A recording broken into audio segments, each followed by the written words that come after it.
hope you've already begun to read Benjamin Franklin's autobiography. If you've already read it before, please reread it again. It is certainly worth the time. Certainly for college students, there's an enduring value to the autobiography of Benjamin Franklin. It is not that he became famous, but that he became the kind of person who could take advantage of opportunities when they appeared that makes his autobiography worth reading.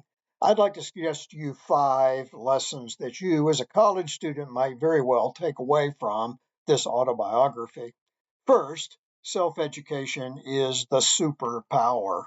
Certainly at Florida College, you have every advantage of being guided in your learning by professors who have your best interest at heart and who are devoted to their own subject. But that can't take the place of being responsible for your own learning. Benjamin Franklin never had much formal education, despite all that he accomplished in his life, and that's because he was engaged constantly in self-education. He read constantly, he analyzed the writings of others, he practiced those skills deliberately, and he sought conversations with intelligent people. I think if he could say something to you today, he would say your education is too important to be left entirely to your professors. The most successful students are often those who become active learners themselves rather than just passive recipients of information. Number 2, character is built through habits. Franklin's most famous experiment, beyond that of the kite and the lightning, is his effort to cultivate the 13 virtues as he saw them. 13 virtues that he tried to cultivate through daily practice and self-monitoring. His system wasn't perfect. It could certainly be improved a great deal by the technology we have today for record keeping and data analysis. And you might even disagree with the 13 virtues that he chose. But he did learn something as he sought moral perfection. Not that he achieved it, but he learned that character is built, not by some kind of theorizing, but by repeated actions, by deliberate choices on a day-to-day basis, by effort. College students very frequently concerned about choosing a right major, or choosing a career, choosing a spouse, and those are certainly things that you ought to be paying attention to. But Franklin reminds us that life is often shaped more by the small daily choices that we make than by those dramatic moments. Third, I would suggest to you that you learn from the autobiography of Benjamin Franklin how to deal better with people.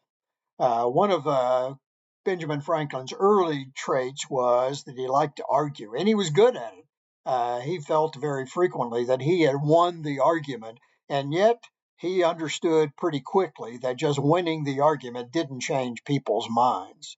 That if you wanted to be influential, you not only had to have the facts at your disposal, you not only had to be logical, but you had to persuade them by developing a relationship with them. And so he learned to replace what he was really fond of, you're wrong and I'm right, with it appears to me. I may be mistaken, but don't you want to consider this? The lesson is not, of course, to abandon truth. The lesson is that wisdom includes knowing how to communicate truth effectively so that it can have an impact on those to whom we are speaking. In the classroom, in workplaces, churches, families, people skills often matter just as much as technical skills. Fourth lesson I think you ought to take away from Benjamin Franklin's autobiography is that he did not become successful just because he was lucky. He certainly experienced fortunate circumstances during the course of his life, but he was ready when those opportunities appeared. When the chances came, he had already developed the skills, built the relationships, earned the trust. He worked deliberately to cultivate a reputation of reliability among the people that he worked with. And so when the opportunities arose, he had the connections, he had the skills to take advantage of those.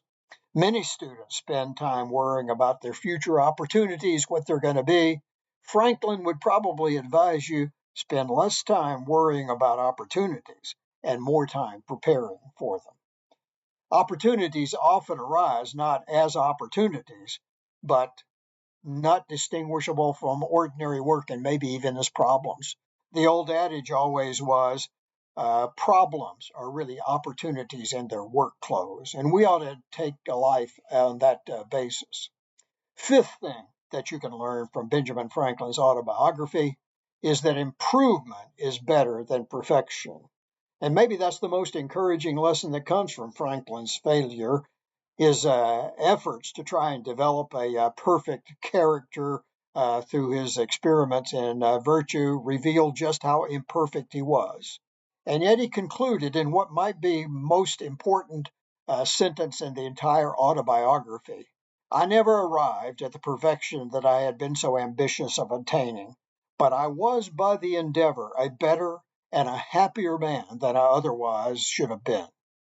And that is a significantly important lesson for you to learn as early in life as possible. You may struggle with perfection. You may try and seek perfect grades or perfect plans or perfect career or the perfect future.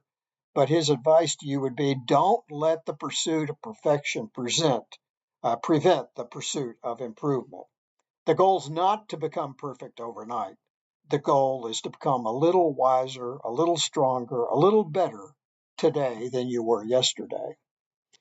I might leave you with one final question. If Franklin or someone else was to read your autobiography 50 years from now, what would he say that you're working most to improve? That question may be more important than any fact that you can get from Benjamin Franklin's autobiography. Is this effort to improve yourself in the things that really matter in life? The Autobiography of Benjamin Franklin is a wonderfully endearing, enduring work to read at any time in your life, but it can be especially useful when you're young.